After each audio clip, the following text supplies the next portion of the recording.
तुम्हें बस ये बताना चाहता हूँ, तुम्हें बस ये बताना चाहता हूँ। इस संविधान में हुए हैं और जब देश आजाद हुआ तो महात्मा गांधी, बाबा भीमराव अंबेडकर, वल्लभ भाई पटेल सब ने मिलकर के इस देश का संविधान बना। और जब देश आजाद हुआ तो इस देश में एक सुई भी नहीं बनती थी और वहां से लगाकर आज दिन तक देखें, इस संविधान के अंदर इस संविधान का उपयोग करते हुए हमारे देश के सभी नेताओं ने इस देश को एक विकासशील देश की गिनती में लाने का काम किया। आज स्वर्गीय इंदिरा गांधी जी ने इस देश की अखंडता और इस संविधान को बचाने के लिए और यहाँ की देश की स्थिति को मजबूत करने के लिए पूरा काम किया और इस देश में जो सांप्रदायिक ताकतें बढ़ रही थी उसको रोकने का काम किया और देश की अखंडता के लिए उन्होंने अपनी शहादत दी, पर इस देश को आंच नहीं आई। इसी तरह स्वर्गीय राजीव गांधी जी 19वीं सदी में हमारे देश के प्रधानमंत्री बने, पर आज हर आदमी, हर व्यक्ति बैठा बैठा बात भी कर रहा है, मेरी बात रिकॉर्डिंग भी कर रहे हैं। ये 19वीं सदी में 21वीं सदी का काम करने वाले स्वर्गीय राजीव गांधी जी इस देश के लिए, इस देश को एकता में रखने के लिए अपने प्राण न्यौछावर कर दिए, पर देश को आंच नहीं आने दी। ठीक उसी परिवार से लगे हुए भारतीय जनता पार्टी के लोग कहते थे कि गांधी परिवार राज के लिए करते हैं, उनको देश में शासन करना है, और हमारी यूपीए की चेयरमैन और हमारी नेता सोनिया गांधी जी ने प्रधानमंत्री की भी कुर्सी छोड़ करके इस देश की गरीब जनता के लिए काम किया है। उस परिवार के, उस कांग्रेस के सदस्य हम हैं। आज फिर देश की पर सांप्रदायिक ताकतें मजबूत हो रही है, देश में भाई भाई को लड़ाने का काम हो रहा है, देश में युवाओं को बेरोजगारी पे, कंगाल पे ले जाने का काम कर रही है, और देश में ये सांप्रदायिक ताकतें इस देश को कमजोर करने की कोशिश में है। उस देश को वापस मजबूत करने के लिए, इस देश के युवाओं को आगे बढ़ाने के लिए, इस देश की संवैधानिक ताकत को मजबूत करने के लिए हमारे नेता राहुल गांधी कश्मीर से कन्याकुमारी तक 4000 किलोमीटर चले, और आज उनका एक संदेश है कि इस संविधान को बचाने के लिए मेरे जान की परवाह नहीं करूंगा। उस परिवार, उस कांग्रेस पार्टी के सदस्य हम सब मिलकर के ये आह्वान करें कि संविधान बचाने में हमारी क्या भूमिका रहेगी, हम क्यों नहीं आगे बढ़े। हमारी एक भूमिका रहे कि संविधान बचा रहे और सांप्रदायिक ताकतें कमजोर कैसे करें। भारतीय जनता पार्टी का केंद्र का शासन इन गरीब जनता के पेट पे लात मारने का काम कर रहे हैं, इन युवाओं को बेरोजगारी करने का काम कर रहे हैं, उसके खिलाफ हम लड़ने की ताकत रखते हैं। हम आगे आके लड़े, यही आह्वान संविधान बचाने रैली में है। मैं आपसे कहना चाहूं कि जब देश के प्रधानमंत्री जी हमारे युवाओं के साथ में, उनके रोजगार के साथ में खिलवाड़ कर रही है, जितने भी हमारी सरकारी संस्थाएं थी, जितने भी सरकारी विभाग थे, उन सरकारी विभाग को प्राइवेट कंपनियों को दे करके युवाओं के साथ में भेदभाव कर रही है, युवाओं के रोजगार को छीन रही है। इसलिए युवा आज बेरोजगारी की दर पे बढ़ रहे। मीडिया के साथियों से मैं निवेदन करना चाहूं कि यहाँ युवाओं के साथ साथ देश की आम जनता, और आप खुद पूरा लिखो नहीं लिखो, आपके मालिक क्या कहें क्या नहीं कहें, आप अपने नौकरी बचानी है तो मत लिखो, लिखो, पर हमारे बोलने का अधिकार है, हम बोलेंगे।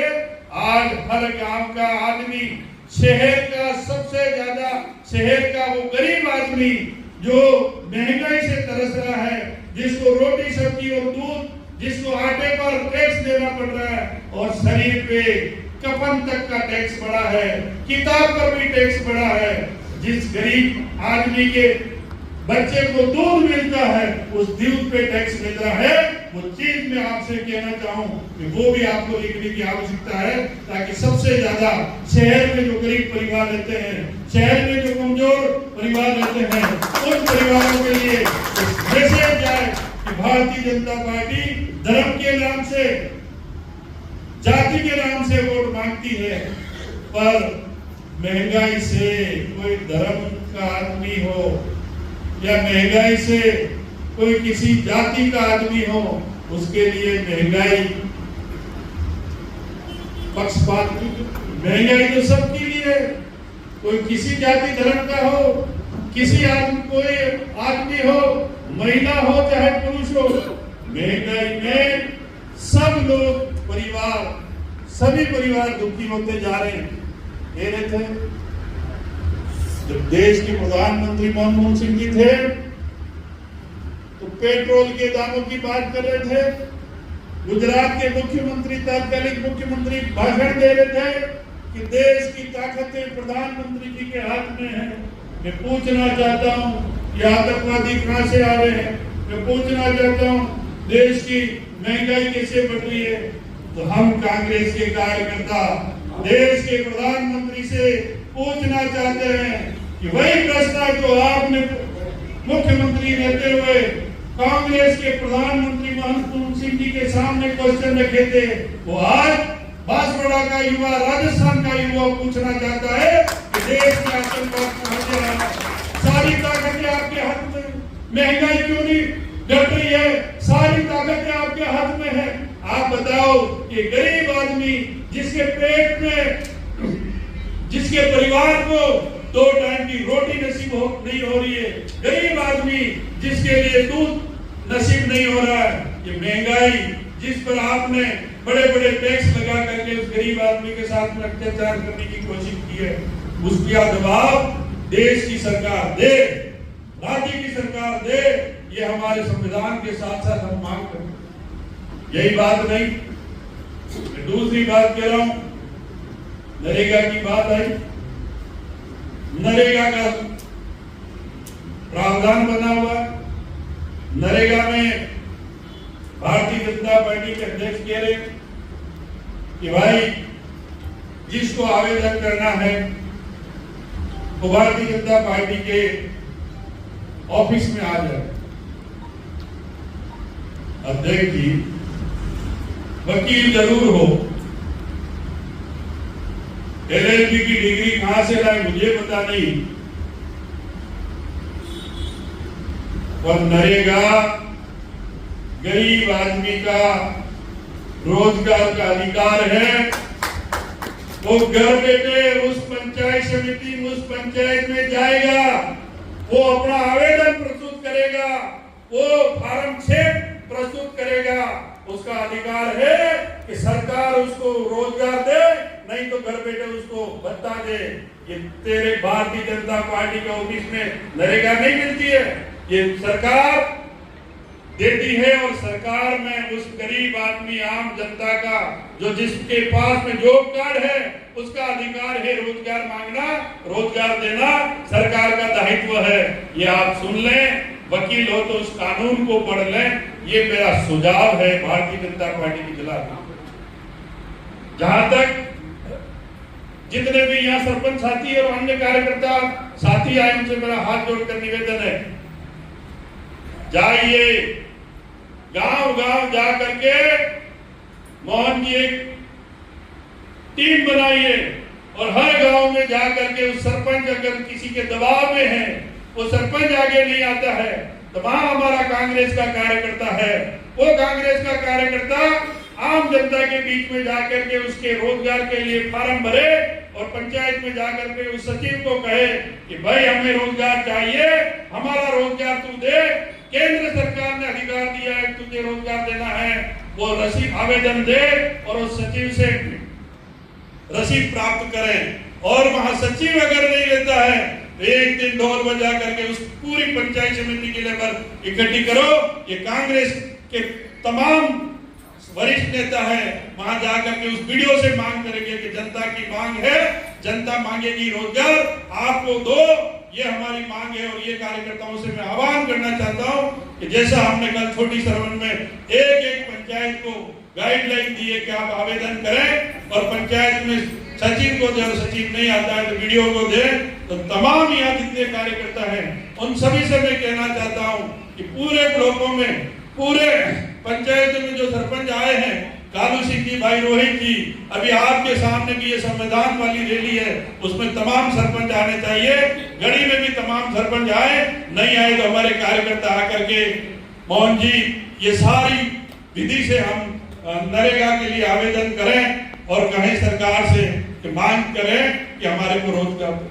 अभी 1,84,00,000 पत्रकार साथियों, 1,84,00,000 दिन 4 लाख जॉब कार्डों को देने थे, जिसमें 100 दिन पूरे 4 लाख जॉब कार्ड के हिसाब से होने थे। 4 लाख जॉब कार्ड, फिर सस्ती भाषा में समझो उनके दिन कितने होते हैं? 1,84,00,000। तब जाके इस एक जॉब कार्ड वाले का 100 दिन पूरा होता है। अब क्या कर दिया? 1,84,00,000 में से मात्र 85 लाख योगपाल सिंह की दिन दिए। और वो जिला परिषद में जब मैंने बात उठाई, सीओ से पूछा कि भाई एक जॉब कार्ड को कितने दिन मिलेंगे, उन्होंने बताया पहले तो घुमा फिराने की कोशिश की। तो मैंने बोला भाई मैं तो 8वीं पास हूं, मेरे को तो मैथमेटिक्स आती नहीं है, बोलने जरूर आती, तो तुम तो ये बताओ कि एक जॉब कार्ड को कितने दिन मिलेंगे। ये धीरज मल जी और ये राणा जी गवाही 21 दिन। कितने दिन? 21 दिन।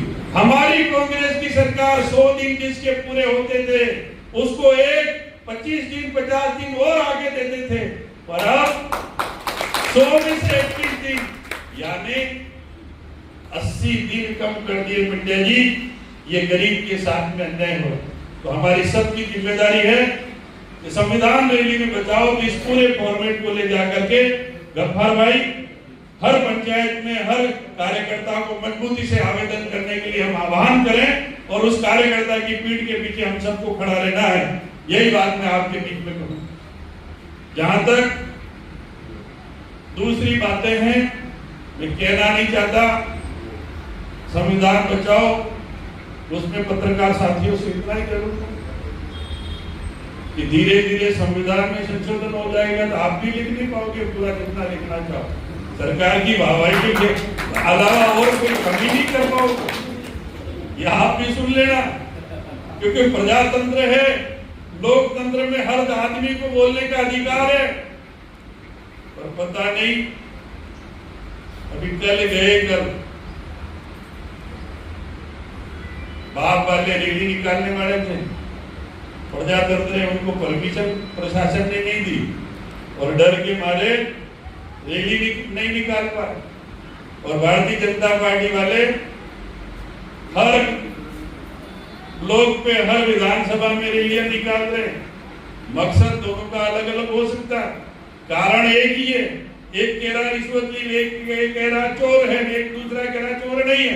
फर्क इतना है, पर वो अगर विधानसभाओं में हर विधानसभा में रैली निकाल सकते हैं तो इनको भी यहाँ प्रशासन को परमिशन देनी चाहिए थी। ये लोग बाप का नहीं, लोकतंत्र की हत्या, ये संविधान की कमजोर करने की हत्या, ये कल का उदाहरण है बता। और ये कांग्रेस कमजोर नहीं है। हम भी यहाँ हमारे प्रदेश अध्यक्ष जी आ रहे थे और मीटिंग करने की कोशिश की, मीटिंग की, तो यहाँ भी रोकने की कोशिश की कि आ गए था आपको ये परमिशन न वो परमिशन। मैंने कोई परमिशन नहीं, अगर तेरे को परमिशन चाहिए तो अर्जुन बामनिया के लिए गाड़ी ला और बिठा और ले जा, हम जेल जाने के लिए तैयार हैं। तब जाके ये थोड़े बहुत झुके। ठीक है, प्रोसेस है, प्रोसेस करेंगे। हमने ये हमारे दोनों जिला अध्यक्ष ने पहले ही जिला कलेक्टर को क्या दे दिया था आवेदन, अब वो आवेदन एसडीओ के मुझे नहीं मिला, सीआई के मुझे नहीं मिला, तो हमको अलग अलग देना पड़ेगा। तो ये सारी ताकतें इसलिए बता रहा हूं कि इनको किसी न किसी बहाने, ये इतने हमारे कार्यकर्ता साथी आए, वो नहीं आए, कमजोर इनको कैसे करें, ये होल कैसे कम भरे, ये सारी कोशिश ये करेंगे। और बाप जी योगपाल सिंह जी नरवाली देवीलाल जी से लगा करके कसारवाड़ी, ये कालू सिंह जी के उधर तक कांग्रेस एक है। और आपने देखा होगा जितने वरिष्ठ नेता हैं उनसे भी कहना चाहूं कि अभी अभी हमने कांग्रेस के कुछ साथी अभी बाप जी फरमा रहे थे उनको वापस नहीं आने देना, तो वो तो ताक रहे हैं। पर पंडित जी पहले बोल रहे थे कि करवटें बदल रहे हैं, सारी रात अब नींद नहीं आ रही, क्या करें, तो वो ताक रहे हैं। पर जिस दिन से कुछ लोग लालच में कहो या दबाव में कहो, इस कांग्रेस को मां कहने वाले छोड़ के भारतीय जनता पार्टी के उस वॉशिंग मशीन में चले गए, उसके बाद में हमारा ये होल, आपने भी देखा होगा कि 5-7 बार 10 बार मीटिंग हुई। आगे तक मेरे को तो लग रहा है पंडित जी कि ये दोनों आगे वाली दीवारें तोड़ के थोड़ा सा और अपने कितना लंबा कर सके उतना करने की आवश्यकता है। आने वाले समय में ये होल में नहीं, आगे बाहर हम कैसे मीटिंग करें उस पे जाना चाहिए। और हम टेंट का किराया तो कहां तक देंगे, टेंट ही ले आते हैं एक तो बड़ा अच्छा खरीद लेते हैं, चंदा हम देंगे, पंडित जी चिंता मत करो, ताकि हमारा कार्यकर्ता बड़े जंबो तो 1-1, 2-2 कूलर ले आएंगे, टेंट ले आएंगे वाटरप्रूफ। और अब मुझे लगता है कि ये कार्यकर्ता भी गुस्सा के किसी दिन अपन को बोलेगा कि इस हॉल में गर्मी में क्यों बुलाते हो, तो अपन को बाहर व्यवस्था करनी चाहिए, ऐसा मेरा सोचना है। बहुत जल्दी हम उस निष्कर्ष में जाएंगे ताकि जहां भी ये कांग्रेस पार्टी अब 3 साल और हर सप्ताह हर 15 दिन में मांगे जाती मीटिंगें तो करनी पड़ेगी, लड़ाई लड़नी पड़ेगी। तो हम सब मिलकर के इस कांग्रेस को मजबूत करें। सभी पत्रकार साथियों को मेरा नमस्कार। और हम सब मिलकर के अब एक और राहुल गांधी केरल से कश्मीर तक 4000 किलोमीटर चले, कितने चले, 4000 किलोमीटर। तो आप सबसे मेरा निवेदन है कि गर्मी का तो मौसम है, और यहाँ से 400 मीटर का अंबेडकर सर्कल ही जाना है संविधान बचाओ की रैली में। तो सब इंडियों का के कड़ी जो आवाज नहीं आ रही, इसका मतलब बंद है, पास चल के जाओगे नहीं, गाड़ी पे लागे तो ना देवीलाल जी में मोहन जी। तो मेरा आप सबसे निवेदन है कि यहाँ से रैली के रूप में जाके बाबा साहब अम्बेडकर को माल्यार्पण करके हम वहाँ हमारी सभा को विसर्जन करेंगे।